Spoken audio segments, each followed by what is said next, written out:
छत्तीसगढ़ में तीनों मंत्रियों को मंत्रिमंडल में विस्तार के बाद में जो जगह मिली, उसके बाद अब विभागों का बंटवारा भी तुरंत कर दिया गया है। मुख्यमंत्री ने निर्णय लिया है कि जो गजेंद्र यादव है उनको स्कूल शिक्षा, ग्रामोद्योग, विधि और विधायी कार्य की जो जिम्मेदारी है वो ये संभालते हुए नजर आएंगे। गुरु खुशवंत साहब जो है वो कौशल विकास, तकनीकी शिक्षा, रोजगार और अनुसूचित जाति विकास की जो जिम्मेदारी है विभाग की वो निभाते हुए नजर आएंगे। वहीं मंत्री राजेश अग्रवाल को पर्यटन, संस्कृति, धर्मस्व, न्यास और धर्मस्व की जिम्मेदारी यहाँ पर दी गई है। बृजमोहन अग्रवाल के पास में खासतौर पर बड़े विभाग थे। जब उनको सांसद बनाया गया, उनका मंत्रिमंडल उन्होंने छोड़ा तो उसके बाद ये जिम्मेदारियां सीएम के पास में चली गई थी, ये विभाग सीएम के पास में चले गए थे। अब उनको यहाँ पर बंटवारा कर दिया गया है, जिसमें राजेश अग्रवाल को जिम्मेदारी मिली है, गजेंद्र यादव को जिम्मेदारी मिली है। वहीं जो स्कूल शिक्षा है और उसके बाद में राजस्व के साथ में अन्य जो जिम्मेदारियां थी, कहा यह जा रहा था कि जो मंत्री हैं उनके भी विभागों में जो अन्य विभागों की जिम्मेदारियां हैं वो कटकर इनके पास में आ सकती है। लेकिन यहाँ पर जो विभागों का बंटवारा हुआ है, सीएम के पास में जो अतिरिक्त विभाग थे उनमें से ही यहाँ पर कर दिया गया है। इस पर अब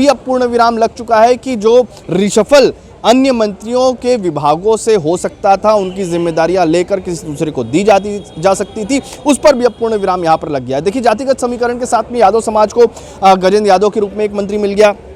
सतनामी समाज जो लगातार नाराज चल रहा था, खासतौर पर गिरौदपुरी की घटना के बाद में बलौदा बाजार में जो कलेक्टर एसपी के कार्यालय फूंक दिए गए, बीजेपी से वो नाराज चल रहे थे, ऐसी लगातार चर्चा बनी हुई थी। अब उनको भी यहाँ पर एक मंत्री जो है वो उनके खाते में यहाँ पर चला गया है। एसटी एससी विभाग को साधने की कोशिश की है, ओबीसी विभाग को साधने की यहाँ पर कोशिश की है। सरगुजा से ही केवल यहाँ पर से अब 4 मंत्री सीधे तौर पर नजर आ रहे हैं। तो इसके साथ में ही अब बस्तर संभाग को जो संभागीय जो समीकरण था उससे ज़्यादा यहाँ पर तवज्जो जो बीजेपी है उसने सामाजिक और जाति समीकरणों को यहां पर साधने की कोशिश की है। खास तौर पर युवा चेहरों को सीधे तौर पर मंत्री बनाकर उनके विभागों का बंटवारा करके ये मैसेज दे दिया है कि बीजेपी जो सोच रही थी कि नए बीजेपी के रूप में नए लोगों को यहां पर मौका मिलेगा और नई बीजेपी का जो स्वरूप यहां पर छत्तीसगढ़ में देखने को मिल रहा है, साफ जाहिर है कि न केवल नई बीजेपी बल्कि जातिगत समीकरणों में भी फिट बैठाने की कोशिश यहां पर जो है बीजेपी की तरफ से किया गया है।